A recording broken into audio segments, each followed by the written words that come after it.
दोस्तों, कुछ लोग जब भी नया काम शुरू करते हैं उसमें उन्हें असफलता मिलने का भय बना रहता है। शायद इसी कारण वे सफल नहीं हो पाते। जबकि कुछ लोग जब तक सफल ना हो जाएं, उस काम में लगे रहते हैं और लक्ष्य की प्राप्ति तक मेहनत करते रहते हैं। सफल और असफल लोगों में बहुत थोड़ा अंतर होता है। किसी भी काम को बीच में छोड़ देने से कभी सफलता नहीं मिलती।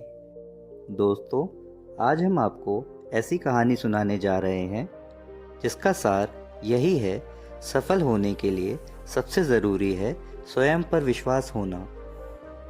दोस्तों, एक समय की बात है। एक गांव में एक साधु रहता है। उस साधु की एक खास बात थी कि वो साधु जब भी नाचता था तो गांव में बारिश होने लगती थी।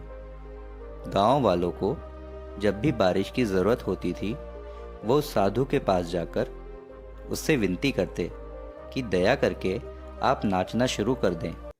और जैसा ही साधु नाचना शुरू करता वैसे ही गांव में बारिश शुरू हो जाती थी। कुछ समय के बाद शहर में रहने वाले 4 लड़के गांव में घूमने के लिए आए। जब उन लड़कों को यह बात पता चली कि साधु के नाचने से बारिश होना शुरू हो जाती है तो उन सबको इस बात का बिल्कुल भी विश्वास नहीं हुआ।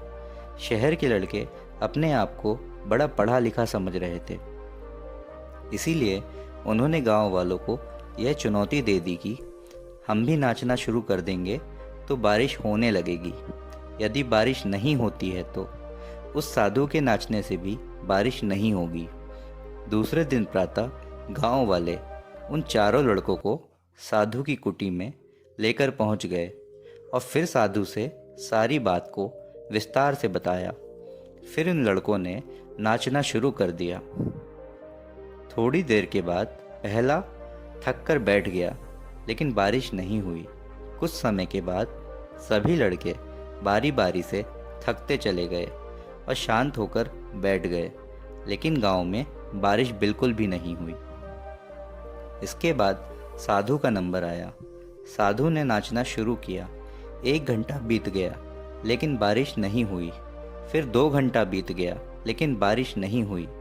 लेकिन साधु ने नाचना बंद नहीं किया और शाम होते होते बादलों की गड़गड़ाहट सुनाई देने लगी और गांव में बड़ी तेज बारिश हो गई। शहरी लड़के यह सब देखकर हैरान रह गए और उन्होंने साधु से तुरंत क्षमा मांगी और साधु से पूछा, बाबा, ऐसे कैसे हो गया कि हमारे नाचने से बारिश नहीं हुई लेकिन आपके नाचने से बारिश होने लगी? साधु ने उन लड़कों को बताया, जब मैं नाचता हूँ तो 2 बातों का ध्यान देता हूँ। पहली बात, मैं यह सोचता हूँ यदि मैं नाचूंगा तो बारिश को होना ही पड़ेगा, और दूसरी, मैं तब तक नाचूंगा जब तक बारिश ना हो जाए। दोस्तों, अगर आपको यह कहानी थोड़ी सी भी ज्ञानवर्धक लगी तो इसे अपने सगे संबंधियों और दोस्तों के साथ शेयर ज़रूर करें, और ऐसी ही ज्ञानवर्धक कहानियाँ सुनने के लिए हमारे चैनल को सब्सक्राइब कर लें और इस वीडियो को लाइक ज़रूर कर दें। तो मिलते हैं अगली कहानी में। तब तक के लिए अपना ख्याल रखें।